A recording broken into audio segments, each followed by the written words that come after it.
we go to this woman's house, and I interviewed her sitting at her dining room table, and there was a couple of times where I had to reach out and squeeze her hand because she was having a hard time getting through it. But it was like she was crying, I was crying, everybody else in the room was crying. And I went back and I put this story together and ran it that night on my newscast. It was just like, I mean, it was like, what an emotional roller coaster. And, I mean, you didn't know the full story of what was going on. And that's the voice of Glen Walker, midday anchor on KTLA 5 in Los Angeles. Now, how did you, because you were at Prime Ticket for about 5 years. 5 years. Eventually became Prime Sports, I remember. How did you go from Prime Ticket to WNBC TV? My agent said they were, they were looking for a weekend sports anchor, and that's basically what happened. I flew to New York. It's funny, I had 2 job interviews in New York, one at WABC, and the news director and I just did not connect. And I remember calling me, apologizing to the agent, said, I feel like I blew that one. And he goes, nah. He said, they've already hired somebody. And I go, well, what the hell were they talking to me for? And it turned out the guy that they hired, he was like their weekend. Oh, I know what it was. I was doing sports, and they were looking for a news anchor for their morning show. So because I hadn't done news, that's kind of why they weren't really interested. He said, and the general manager told my agent, listen, if I needed a news anchor, or if I needed a sports anchor, I'd hire him. But we don't need one. Then a week later, they said, hey, WNBC, you got an interview with them. And I said, okay. So I flew to New York, and that went great. And it kind of dragged on for a couple of months, and then they pulled the trigger, and that's how I ended up in New York. And you also hosted in New York, in addition to the sportscasting, you were the host of Saturday and Sunday Today in New York. Well, that's when they moved me from sports into news. They called me in one day. I'd been there about 1 year and 9 months, weekend sports anchor. They had just hired some other guy from Sacramento that I assumed was going to be doing the sports on the morning show, Monday through Friday. And so the news director calls me in, Paula Walker, who she was the news director. Then she came out here and ran KNBC into the ground. She calls me in and she goes, she's got a proposition for you. I go, okay. She goes, how would you like to do Weekend Today in New York? Now, my predecessor, they put him there to work out his contract. I go, what, doing sports? She goes, no, hosting the show with Linda, co-anchoring news. And she goes, yeah. I go, all right, keep talking. She goes, remember back in October when we had you anchor the noon show? She said, and I said, yeah, I thought that was a mistake on the schedule. She goes, it wasn't a mistake. We just wanted to get some tape on you. Did a focus group, and we're confident you can handle the transition. I said, okay. I said, I'll do it. I said, but the other 3 days during the week, I said, you've got to take me out of the sports department. I didn't get along too well with Lynn Berman, who was the main guy. He was just something about that guy. He just always felt like people were after his job. So, and I wasn't. I said, you got to make me a street reporter to build up my credibility.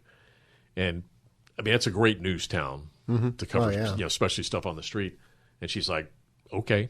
So I reported 3 days a week, anchored on the weekends, and then did that for a while. And then the weekend nightside anchor left, and I said, I got promoted to that, and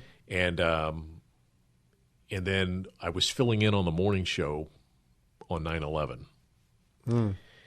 And, they do those local news cut-ins during the Today Show. Yeah.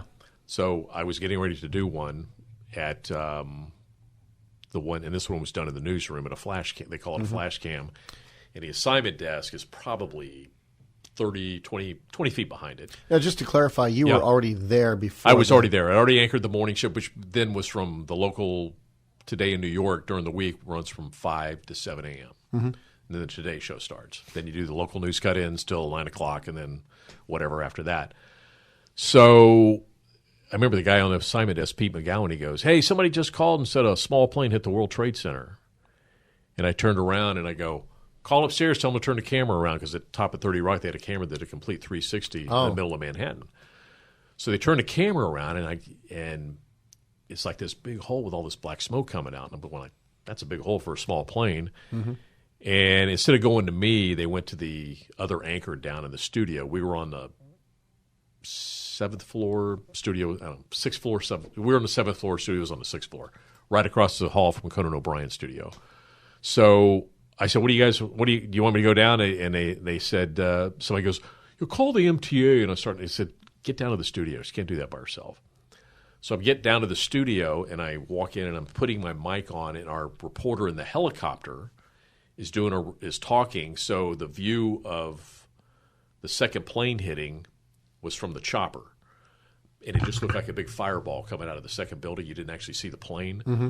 And I'm putting the mic on, and I look over at Jane Hanson, the anchor, and I'm like, what the hell? And, just mouth that. Mm-hmm. And sat down, and we were on the air until 6 o'clock, until the night side guys took over. I don't know why. And at one point we got off the air. I went in the newsroom, and it's total pandemonium because, see, it people that worked in that newsroom, or I wish you worked at WNBC. I mean, I know a guy in the sales department. 30 people from his church died. Oh man, that day. 35 people. Frank, he was like, in shock, which, you didn't find this out till a couple of days later. But people were worried about their, families. I mean, people had friends that worked down on Wall Street in that area, lower Manhattan. And, it was unbelievable. And the news director told me the other day, she said, look, because you couldn't get out of Manhattan. She said, we got rooms at the Essex House. She said, if you can find a store, go get everywhere you need, toiletries, shirts, ties, whatever. So I wore the same suit for the rest of the week. That was on a Tuesday. And, checked in a hotel. And he said, by the way, we're going on the air at 4 a.m. So that's the first time morning show started going on at 4 a.m. And, so the next day, didn't sleep much. And the scripts went out the window within 2 minutes.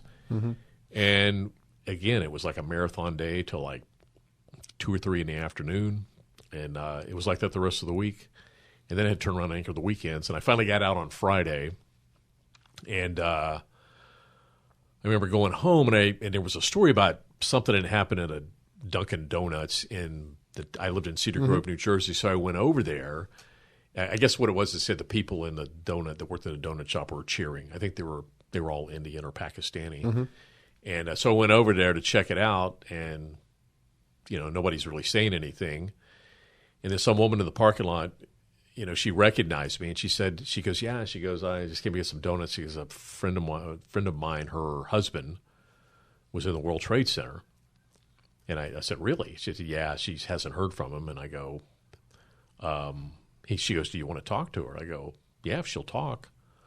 So we go to this woman's house, and I interviewed her sitting at her dining room table, and there was a couple of times where I had to reach out and squeeze her hand. She was having a hard time getting through it, but it was like she was crying, I was crying, everybody else in the room was crying. And I went back and I put this story together and ran it that night on my newscast. It was just like, what an emotional roller coaster. And, you didn't know the full story of what was going on. Apparently planes are supposed to attack out here. Yeah. They were supposed to hit our building, which I think you'd have to go through a lot of buildings before you get to 30 Rock. There's so many tall buildings around it. But, they stopped it pretty quick. They did. I was working overnights at the time. I just tracked I was on an online station called Christian Pirate Radio and doing overnights at the Fish. And every morning I would talk with the news director at KRLA, Richard Jacobson. Yeah. And as usual, I said, hey, Rich, what's happening? He's like, Josh, I can't talk to you right now. An airplane just hit the World Trade Center. So I'm seeing on the TV monitor, the smoke that's coming up. I was like, oh, my gosh, this must be some sort of freak accident. Yeah. So I'm just kind of watching there, just, listening to what's going on. Then I see the second plane hit live on the air. It's like the first thought that came to my mind was Osama bin Laden. Oh, let me tell you that story. So you remember John Miller used to work for the LAPD? Sounds when familiar. Bratton was the chief of police. Okay, so he was a reporter at WNBC before he went to ABC. Mm-hmm. Okay? So about 6 months, 3 to 6 months before 9/11, I hadn't seen him in a couple of weeks. He's doing a report on my show. And I'm looking at the script at him. I said, who's this Osama bin Laden? Mm-hmm. And he said, oh, it's bin Laden. He called him bin Laden. So we introduced John, and the first words out of his mouth are, he says he wants to destroy America. blah, blah, blah, introduces a story, and I'm hearing this interview with this guy. So you got this interview with this guy, comes back, and then when that second plane hit, at that point, I'm on air, and I said, well, you don't like to speculate, but I think it's pretty obvious at this point. Looks like a deliberate attack. And the first thing I said, that SOB, Osama bin Laden, he did it. He did what he said he was going to do. And now you think the way all these conspiracy theories, maybe John was over there planting a seed in people's minds. I just don't know. But I remember talking when he was at the LAPD. I asked him one day, I said, hey, when you interviewed Osama bin Laden, I said, how did that all come about? And I can't remember what he said, but he said that he spent a lot of time with a blindfolded. Mm-hmm. He said, I didn't know if I was going to make it back alive. Wow. He said they would, it was all secret locations, secret travel. And he said the whole ordeal was like 5 days. Oh, man. And he said, I was scared the whole time. But that was the interview, and it certainly looks like the guy, he made good on his promise. I just remember, after that happened, a lot of, even the shock jocks on the radio were surreal for a couple of weeks. Yeah. And, looking back on that all, I'm thinking to myself, man, if only we could be more like that, the way we were, just, I don't know, just. So that was in September. Not wanting that event to happen, of course, but, Well, I remember looking at Jane, and I said, every story we're going to be doing for the next couple of years, it's all going to be related to what happened today. And she goes, I know. Well, it turned out that was in September. My contract was up in May. Mm-hmm. Anybody whose contract was up, they didn't renew unless you were like the main anchor, because they lost so much money. Because their transmitter was on top of the World Trade Center for WNBC? This was just the advertising thing. Oh, okay. Because they were live all this time. I mean, the networks lost millions and millions of dollars. And I remember Dennis Swanson, used to run ABC Sports? Mm-hmm. He was our general manager. And he said, I want to keep you, but it's above me. He said, they're just making us slash and slash. So I was out of work from March until I ended up at Channel 2 and Channel 9, the story I had told you earlier. That's right, yeah. Yeah, but through Don Corsini. That's how I ended up back in L.A. Yeah, you were hired by Don Corsini at KCAL 9 and CBS hired me 2. a prime ticket, hired me when I came back, and then when he went over to KTLA, I followed him over there. It's been a good man to have in my life, to say the least. Yeah, exactly. Everybody needs a godfather. Don Corsini was mine. Is he still working? No, he's retired and lives in Santa Barbara. Oh, okay. Yeah. Oh, nice place to retire to, right? Yeah. Remember Mia Lee? She was an anchor on KCAL. That's his wife. Oh, I didn't know that. Yeah. Oh, goodness gracious. Small world.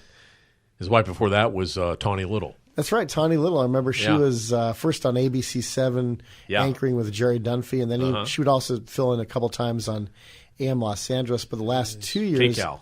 She was at KCAL, too. KCAL, too, yeah. The last 2 years of AM Los Angeles, she co-hosted with Steve Edwards, and then the show got canceled and got replaced in that time slot by Live with Regis and Kathy Lee. Yeah.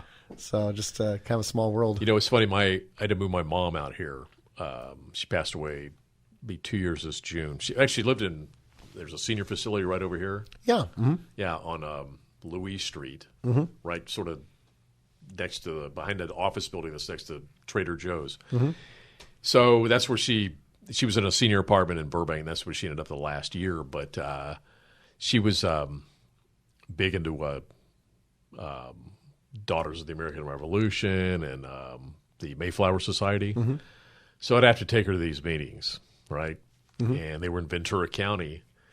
And this woman shows up. She looked familiar, and I couldn't place it. And it would turn out, lo and behold, it was Tawny. Oh, wow. So I reintroduced her. Said, "Oh yeah, I remember you. How you doing?" And she actually sent me a text message the other day. They're trying to update stuff, and she goes, "Yeah, just need your mom's updated information." I go, "Oh, she passed away a year and a half ago." You haven't been to those meetings yet. You probably would have noticed that by now. Whatever. Well, I remember she was she went national for a while because I remember she was on the old ABC TV show Fallops, Bleeps, and Blunders, which was ABC's answer to Bloopers and Practical Jokes. Oh, okay. The ABC show was hosted by Don Rickles and Steve Lawrence, while Dick Clark and Ed McMahon did the NBC show. But Tanya Little was showing some of the outtakes and some of the bloopers she had. She said, "Now my mother always taught me not to eat with my mouth full. Milk chocolate and dark chocolate." So I was like, "Oh my gosh, this is pretty funny." But yeah, she was here in LA News for at least 25 years, I think. Yeah. And she, also on Channel 13, and but yeah, when you got to KCAL 9 and CBS 2, what were you hired for as to begin with there? Because that was around the time that Jerry Dunphy was, I think, still. No, he was gone. Oh, he's gone by that time. Okay. Yeah. So when I got hired, I was the first duopoly hire, but they had not merged into the same building yet. So KCAL was still in the Paramount lot. CBS was at Columbia Square on Sunset Boulevard. Yeah. So I got hired. I was a weekend anchor and reporter, and so I was the first one they hired. And that was I literally started the week of a year later. I remember on 9/11 a year later, I was live from the Coliseum with a torch. I was going like, "Wow, what a difference a year makes." Now my life has changed so much.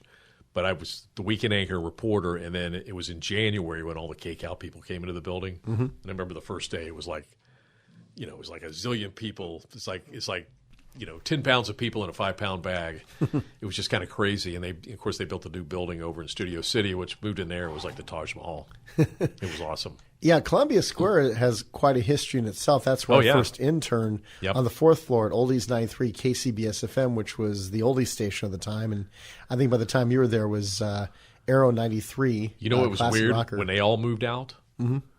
They still had that area, that place as a backup, I guess. And you'd walk upstairs and walk down the hall, and you'd hear the radio station. It was like a ghost station. It was so eerie and weird, very bizarre. Another place I remember going in that building, it was one of the old sound stages from back in the day. Yeah. Except each of the levels of seats, they were kind of like in a riser type of formation, had boxes of old tapes. I remember because we would there was this like 1.5 inch per second reel to reel that we'd record the audio of all three stations. Yeah. Channel 2, KNX, and then KCBS every day. And that was for the sake of, in case an advertiser said, "Well, I never heard my commercial at this time was supposed to be aired," then they'd have that as kind of evidence to say, "Yeah, it was actually aired. Here's the proof of that." Well, the newsroom, I just thought the newsroom was like the main stage where they do the live shows. And because to go up to the sports department, you'd walk upstairs, and those seats were still there. Those balcony seats were still there. Wow! And the sports department was like behind that. So it was a weird building. And you walk down this long hallway to get to the sound stage where the news was done, the news desk. But it was that was an interesting time because they had brought over Laura Diaz. Oh yeah. And Harold Green and Ann Martin were there. Is the old Eyewitness News team. And they didn't like each other. Harold Green and Ann Martin? Oh, wow. Have you ever heard that old argument that was caught between Paul Moyers and her? Yeah. Well, I mean, her and Harold anchored together. They didn't like Laura. And Laura didn't like them. I mean, the egos were just crazy. And then they brought in Paul Majors. Oh, yeah. From Minneapolis, which I was a little – he and I ended up being good friends, but I was a little upset because, like, I worked in New York. They brought a guy in from freaking Minneapolis. Like, give me that job. And he was the last local news anchor to get this ridiculous contract. I mean, he was making like $5 million a year. Yeah, I mean, it's crazy. I've never made $500,000 a year. It's crazy, And so because they brought Laura in and they brought him in, it was like upstaging her. So there was friction between those two. And then we move over to the new building, and then it was just those old, that generation before me, like Lena Wynn, who I used to anchor with on KCAL. She's not there anymore, but she used to joke. She said, "Yeah, we're in the 10 years too late club." Because Jerry Dunphy, they'd win a ratings book, they'd buy him a Rolls Royce. Oh, that's right. That's how much things have changed. But again, the advertising dollar is so fragmented now. True. Here's my theory about Channel 2. Jerry Dunphy started off in L.A. at Channel 2 in 1960 with the Big News, which was the first hour-long local newscast. He was on with Bill Stout, Gil Stratton Sports, Ralph Story, and over the years, you added some female anchors like Linda Douglas, and then Joe Benty eventually became part of it. But then my parents told me in 1975, Jerry Dunphy was 54 years old. His contract was up. So Channel 2 said, let's go with the new look. Let's go with the smiling newscaster like the Harold Green, the John Beard, who have smiles on their faces, mustaches, young, 20 and 30-somethings. So when his contract was up, KBC Channel 7 gave him a huge deal. So he brought himself and the ratings over to Eyewitness News. Severino, I think, gave him that contract. And Channel 2 has never been number one again since then. Yeah. It's kind of like the curse of letting Jerry Dunphy go. Yep. And then about 20 years later, after his first contract with KCAL was over with, CBS 2 hired him again, this time co-anchoring with Ann Martin. They showed footage of him, still pics from back in the day. And they're playing Kenny Loggins' Celebrate Me Home. And Jerry Dunphy with the big news. And then it's like Jerry Dunphy coming in January. We were all anticipating this whole Jerry Dunphy's returning. So I decided to watch the first time he was back on. And he's like, we have the report right now from Channel 7 Eyewitness News is Mark Coogan. Whoops. Oops. Instead of saying, Channel 2 Action News is Mark Coogan. Mark Coogan had also been on Eyewitness News. That's probably why he got it confused. Yeah, I worked with him at Channel 2, too. He was a great guy. But it's like, oh, no. That's just like, you just cursed it right there. It's like, they tried to bring him back. Well, when I was at CBS KCAL, we had our mic flags. It's 4 sides to a mic flag, right? So it'd have KCAL 9 on 2 sides of it and CBS 2 on the other 2. So you'd have to remember to turn the mic, and you're doing the same report. I remember when I was like, it was KCAL 9 News, live in Glendale, Glen Walker, KCAL 9 News, and it's like live in Glendale, Glen Walker, CBS 2 News. And I remember when on a CBS 11 o'clock news, I went, live in Burbank, Glen Walker, KCBS News, 2 News.